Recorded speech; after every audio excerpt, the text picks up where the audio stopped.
So I want to talk a little bit about naughtiness before I get any further.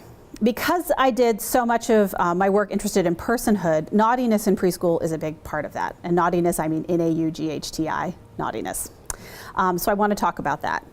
When I ask adults what comes to mind when they think of the naughty child, they invariably come up with the scene from Maurice Sendak's picture book, Where the Wild Things Are, which is what we have up here. Where a small boy named Max misbehaves, and Sendak writes, "That night Max wore his wolf suit and made mischief of one kind and another. His mother called him Wild Thing, and he said, 'I'll eat you up,' at which point Max is punished by being sent to bed without eating anything at all. As Sendak draws Max in his world, we see Max become the animal his costume affords and throw himself headlong into mischief of all kinds, including, but not limited to, threatening the family dog with a fork. It is a common discursive habit to make animals out of children to explain their naughtiness away and preserve the myth of childhood innocence and the primacy of the adult nostalgic project. Think about, if as a parent or a teacher, how many times you referred to children as little monsters or little animals, or how many times this past Halloween season you saw costumes for children with little ears, right, to make them into literal little animals. However, just as Max later takes off his wolf suit and resumes good behavior and supper, we are also reassured that children can return from being wild, unruly animals to being people again, brought to heel, or at least taught proper behavior via adult regulation. This regulation is often incorrectly assumed to be an absolute good, and that one cannot have too much of it. And as you might imagine, I would disagree. The relationship between childhood, adulthood, and mischief is complex and interrelated. Jones, Holmes, McRae, and McClure suggest that children's naughty behavior is a function of adult experiences of, quote, ontological insecurity. So that means certain behaviors on the part of young people become untenable to teachers and other adults by making them insecure, even for a moment. They continue, quote, "Those ways in which the child is conceptualized, creating cognitive dissonance and leaving a severe sense of helplessness where everything that is of comfort in terms of what it means to be a teacher or other adult disintegrates, and the clean and proper becomes soiled and is manifested in the improper child," end quote. To Jones and colleagues, it is in this way that children are produced as improper, and in very early grades it constitutes a reputation that follows them through school. It seems fair to say then that the improper child could be an adult construction, adult experience, and adult problem tied to mythologies of childhood, innocence, and idealized passivity. So it's possible that mischievous behaviors are merely inconvenient for adults, but very necessary for children. And I don't mean this in a functional behavior analysis kind of way, in which adults attempt to diffuse and control children by understanding the so-called function of their behavior. While I'm very cautious of romanticizing or over-interpreting children's activity, it is possible that children might employ the practice of mischief in emergently resistive ways, much like Max puts on his wolf suit with a degree of intentionality. These can be small, as Jones and colleagues observed children transforming locations of punishment, such as being sent to the naughty seat, into locations of amusement or even power.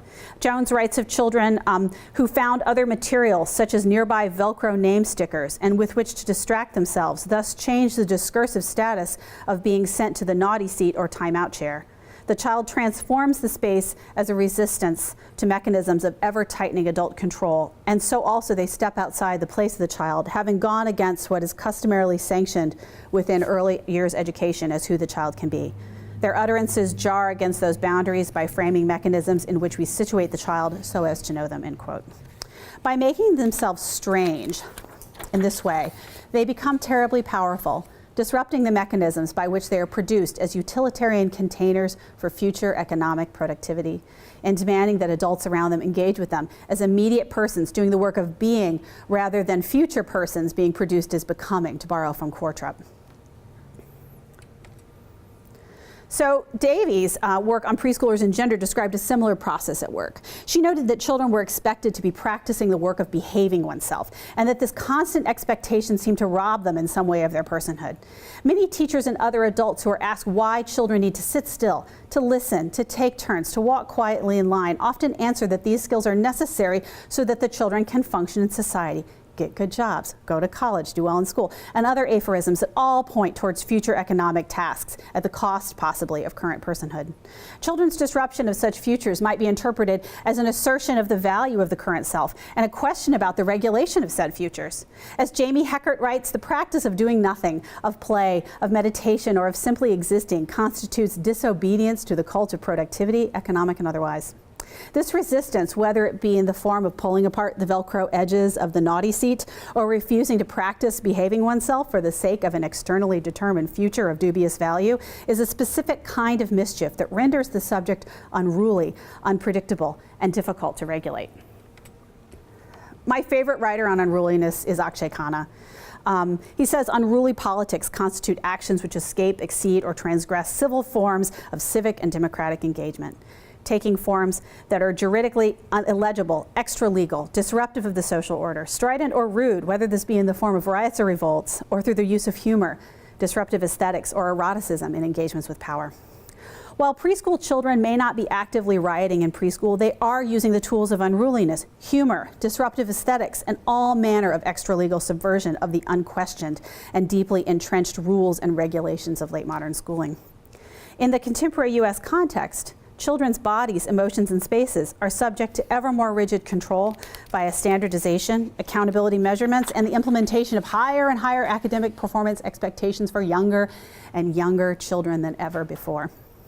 Preschools and kindergartens of today more and more resemble what adults my age may recall of their own middle elementary grades.